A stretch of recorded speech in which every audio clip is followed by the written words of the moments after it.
Hello, everyone. Here's your weather hazard briefing for Monday, July 24th.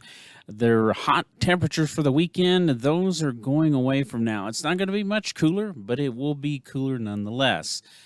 Looking at valley temperatures in the low to mid 90s starting today and back into the 70s and 80s up in the mountains. Now, after today, we do lose the monsoon moisture, so storm chances will start to dwindle. We still have a decent shot in a few areas later on today into this evening, and some of those storms producing some rainfall. Some will not. Some will produce some strong gusty winds. Some will not. Just depending on the strength of the storms and where they travel this afternoon and this evening. Now, overall, stronger winds are going to be around all week. The highest winds will be across a good chunk of the Central Mountains out into the Snake Plain, especially the lava beds in the Arco Desert, and on up into the Eastern Highlands along the Montana border. Looking back to all the lightning we had yesterday, we had over 500 lightning strikes recorded on, according to the Lightning Network. A good chunk was down across, coming through the South Hills up to around the Pocatello area, and a pretty good smattering over the Central Mountains and the Eastern Highlands as well. So quite a bit of lightning across the area. We've had a few fires starting in the last 12 hours or so with some of this lightning, and we may even see some holdovers as we continue to, even though we'll be cooler, we'll continue to dry out across the area. Now on satellite this morning, you'll notice we got a good chunk of moisture lifting northward. High pressure centered down near the Four Corners. This area of low pressure, you'll notice moving towards the Puget Sound and the west coast of British Columbia. This low moves to the north and to the east. That is the first in the series of lows, and that's going to push the ridge back to the south and to the east. That's what's going to kick some of the cooler temperatures out of here, or the hot temperatures out of here, but that's also going to bring the wind in and push some of that moisture off to the south and east. Now, let's take a look at where we're going to be today weather-wise with where these showers are going to go across the area. You'll notice just some light showers or sprinkles. There could be some gusty winds this morning with some of that across the area.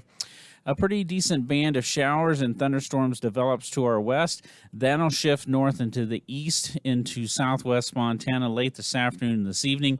Another surge comes out of Utah into the southeast corner. That should be out of here once we get towards the middle of the night, early on Tuesday morning. Going back for temperatures for today, and we're just going to show you the temperatures for today because that's pretty much where we'll be, give or take a degree or two all the way through the week. Low mid 90s over, like we said, of a good chunk of the lower elevations. You want some cooler temperatures. 70s and 80s in the mountains. High peaks like Bora, you may be in the 60s instead of being in the 70s under this particular pattern. And like we said, temperatures are really not going to change during the week. Today will be the best chance of getting a little more widespread, even light rainfall across the area. We saw some decent rainfall yesterday with some of those thunderstorms. Most of this being under 1/10 of an inch. And I think the heavier rainfall, the more widespread chance of decent rainfall with storms today. There's quite a bit of cloud cover around, so that may kind of temper the potential of more strong storms and heavier rainfall. But we'll just have to see how the day goes. If we do get some stronger storms, you can see over 1/10 of an inch of rain. Right now, we have that progged mainly over the southeast corner, but if we get more sunshine elsewhere, that potential spreads across the rest of central and eastern Idaho. Here's our weather risk outlook for the rest of the week. You'll notice we have the higher impacts up in Lemhi County simply because of the Hayden fire with all of the wind and the smoke up in that part of central Idaho. Elsewhere, these impacts will be less, but they will be there anyway. Even if we don't have a lot of fires going. With the drier conditions, any holdovers from lightning, we may see more fire starts across the area. So just some breezy conditions, windy conditions at times, and occasional isolated showers and thunderstorms. The best chance area-wide is today.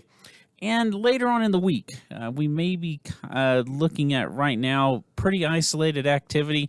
Wednesday, maybe a little better chance over the southeast corner. and then again on Thursday over the eastern highlands. But nothing big, widespread thunderstorm chances coming our way, at least at this point.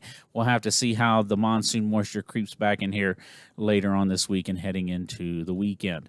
Now, for the humidity this afternoon, we're going to bring it up a little bit with the cooler temperatures and with the cloud cover and potential of rain across the area. Many areas still down into the 10 to 20% range for relative humidities, higher elevations in the 20 to 30% range. But with the wind gusts expected, that may overcome any of the higher humidity across the area. The strongest winds over the central mountains, we're talking 35 to 40 mile an hour gusts in many areas, 40 to 50 in spots over the Arco Desert, and we may even see that in a few of the higher peaks up over the central mountains. Farther to the south, we get some stronger wind gusts, and this is not including thunderstorm wind gusts. Those wind gusts today could be over 45 miles per hour. Some 25 to 35 mile an hour gusts, maybe a few spots down to the south, closer to 40 miles per hour. And that stays pretty similar until we get just after sunset, and those winds will die down rather quickly after that. For tomorrow afternoon, humidities do come down as we lose some of the monsoon moisture. With a little better chance of storms in the southeast corner, it stays up a little bit, 20 to 30 elsewhere, well down into the teens over the region. And gusts tomorrow, even stronger across the area. You'll see down south, maybe 25 to 35, but over a good chunk of the Snake Plain into the eastern highlands, up in the central mountains, we're talking gusts 35, 45 miles per hour. We will see some gusts in some spots, especially across the Arco Desert, in excess of 50 miles an hour, and that's even possible on some of the highest peaks up in the central mountains as well for tomorrow afternoon and into the evening. And again, once we lose the sunshine, those wind gusts really die down. Wednesday afternoon, not much change in the humidity general across the area. Wind gusts, now we might be on the light side Wednesday. The potential is there for gusts to be even stronger than Tuesday. But for right now, we're talking still some 40 to 50 mile an hour gusts over, again, the lava beds, the Arco Desert, up towards Island Park, back into the central mountains. And some of those gusts, we may be peaking at 60 miles an hour here on occasion over the highest elevations of the central mountains, and we might see some of that trying to spill out into the Arco Desert. But right now, the 60 mile an hour gusts, not widespread and a pretty low chance at this point. For Thursday afternoon, humidity continues to be on the low side, but the winds do start coming down on Thursday, but still some gusts 25 to 35 miles per hour, maybe a few higher spots over the higher elevations of the central mountains. And on Friday, not much of a difference other than the winds stay breezy, but they are lower across the board. So once again, we are going to start seeing cooler temperatures, but once we start to see the cooler temperatures creeping in today and tomorrow, we're not going to see much of a change in temperatures over the next few days. We don't have really the strength of the ridge back over us to put us back into the hundreds across the lower elevation. The best monsoon moisture for the work week is today. That'll be out of here. So once it leaves, the storm chances start to dwindle. But like we said, with the high getting shifted to the south and the east with a parade of lows up to our northwest, pretty strong winds continuing throughout the week. So we're kind of trading one thing for another, especially for our partners up in the fire weather community. Have a great day and do stay safe out there, everyone.